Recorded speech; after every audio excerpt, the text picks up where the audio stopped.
Salam dan salawat tetap tercurah pada junjungan kita Nabi Muhammad sallallahu alaihi wasallam, beserta keluarganya, para sahabatnya, dan orang-orang yang senantiasa istiqomah di atas jalannya sampai hari akhirat.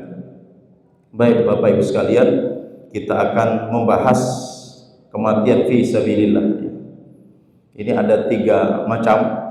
Yang pertama adalah asyhad fid dunya wal akhirah. Seseorang itu mendapatkan asyhadah, kematian syahid di dunia dan di akhirat.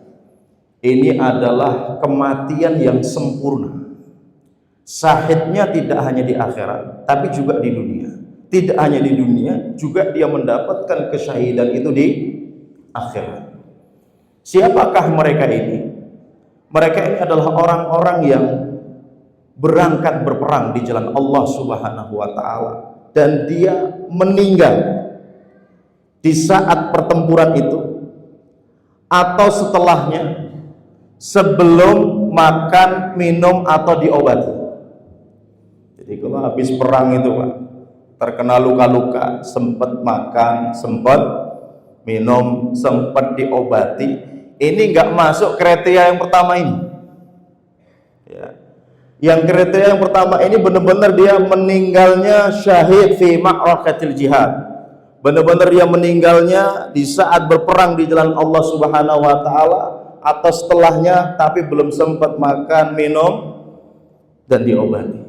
Maka orang yang seperti ini akan masuk surga langsung Pak. Bahkan Nabi sampaikan, inna arwahas syuhada fi ajwafin tairin khudri. Sesungguhnya ruh-ruh orang yang mati syahid itu berada di dalam tembolok burung hijau. Jadi arwahnya itu langsung diambil, burung hijau itu Pak, dibawa masuk ke surga. Tasrahu fil jannah haitsu syaa. Jadi arwahnya itu, ruhnya itu Pak, bisa keliling ke surga kemana saja itu Pak.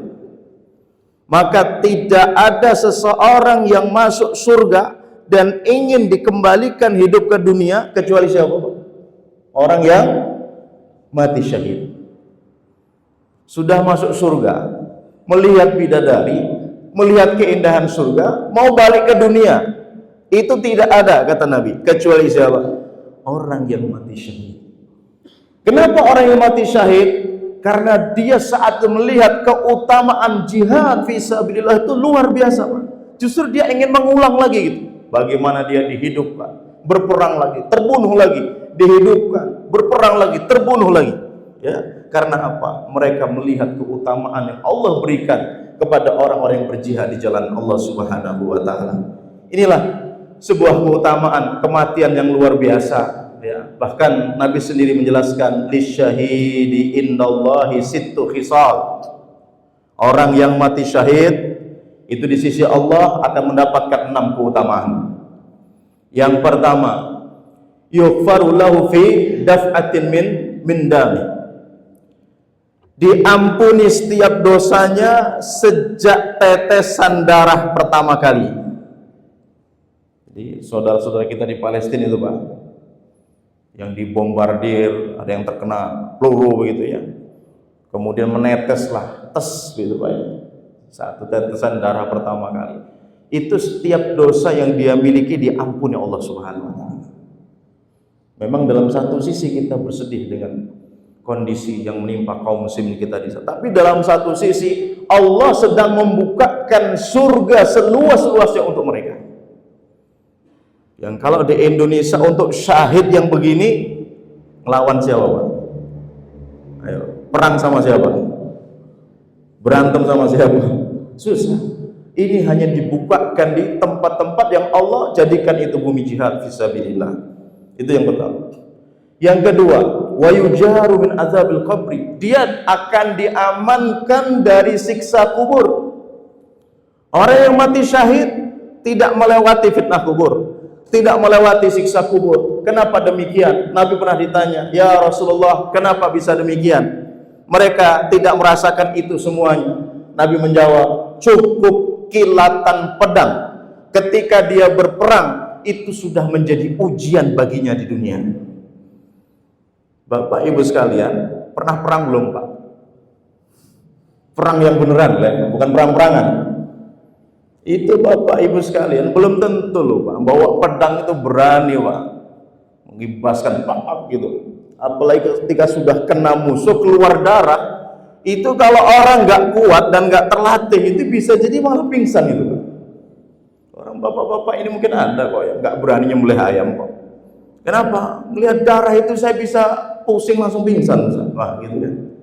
Jadi orang yang berperang itu cukup dia melihat kilatan pedang-pedang yang sedang ada di saat itu sudah menjadi ujian baginya. Jadi dia tidak mendapatkan yang namanya siksa kubur, tidak mendapatkan yang namanya fitnah kubur. Kalau selain orang yang mati syahid, kemungkinan besar dia akan mendapatkan fitnah atau pertanyaan dari malaikat di dalam kuburnya.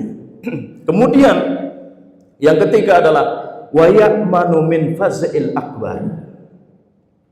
Dia aman, dia tidak merasakan kegoncangan pada hari kiamat. Bapak Ibu sekalian, jangan berpikir kalau saya sudah meninggal dunia sebelum hari kiamat berarti saya tidak merasakan kegoncangan pada hari kiamat. Itu salah Pak. Jadi semua orang akan merasakan kegoncangan pada hari kiamat itu ya, semuanya, kecuali siapa?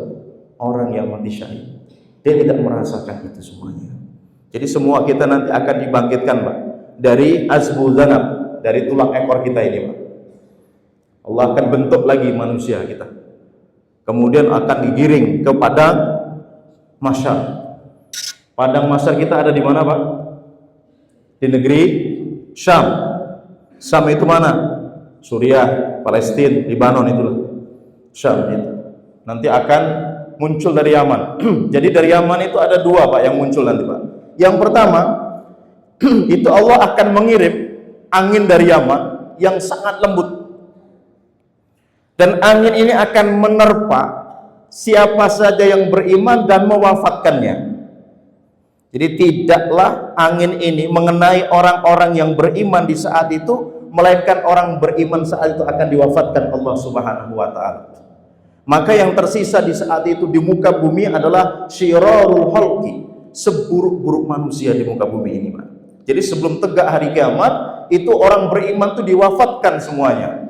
Maka orang yang paling celaka, orang yang paling buruk adalah di saat kiamat itu datang dan dia masih hidup ya, jangan sampai berharap bertemu hari kiamat Pak, kan begitu, karena itu seburuk-buruk manusia. Bahkan Nabi sampaikan tidak akan tegak hari kiamat sampai kamu mendapati orang-orang itu berzina di jalan-jalan. Itu nanti sebelum tegak hari kiamat. Itu yang pertama. Jadi dari Yaman itu ada dua, angin. Yang kedua, api yang besar. Jadi setelah hari kiamat terjadi, manusia dibangkitkan, kemudian api itu akan keluar dari Yaman, menggiring manusia, mengumpulkannya di padang mahsyar. Saat itu kita dalam kondisi bagaimana Pak? Hufatan urata ghurla. Kita semua dalam keadaan tidak beralas kaki alias nyeker. Urata, tidak ada sehelai kain yang menempel. Ghurla, dan belum dihitan, belum disunat. Ya. Saat itu Ibunda Aisyah bertanya, "Ya Rasulullah, ayang duru ba'duhum ba'dha?" Ya Rasulullah, jika demikian, satu dengan yang lain akan saling melihat. Nabi saat itu menjawab, "Wahai Aisyah, urusan hari itu betul-betul mencekam, betul-betul menakutkan, sehingga satu dengan yang lainnya tidak kuasa untuk melihat." Yang kita pertanyakan itu bagaimana kita bisa dikumpulkan Allah di padang mahsyar itu dengan cepat, itu yang menjadi permasalahan. Bisa nggak kita berkumpul itu dengan cepat gitu? Karena ada permasalahan di sini. Allah Subhanahu wa ta'ala menjelaskan terkait orang-orang yang memakan riba, la yakumun, tidaklah mereka berdiri pada hari kiamat, melainkan berdirinya seperti orang yang kerasukan setan. Sahabat Ibnu Abbas menafsirkan kana majnunan yukhna, mereka seperti orang gila yang tercekik. Jadi ketika dia berdiri berjalan itu sempoyongan begitu Pak, dia jatuh. Berdiri lagi sempoyongan, seolah lehernya itu dicekik, jatuh terus seperti itu sampai dia di padang mahsyarnya. Artinya di sini perlu ya ada pembahasan tentang muamalah yang benar, sehingga jangan sampai kita menjadi orang-orang yang nanti kesusahan ketika dikumpulkan Allah di padang mahsyar itu.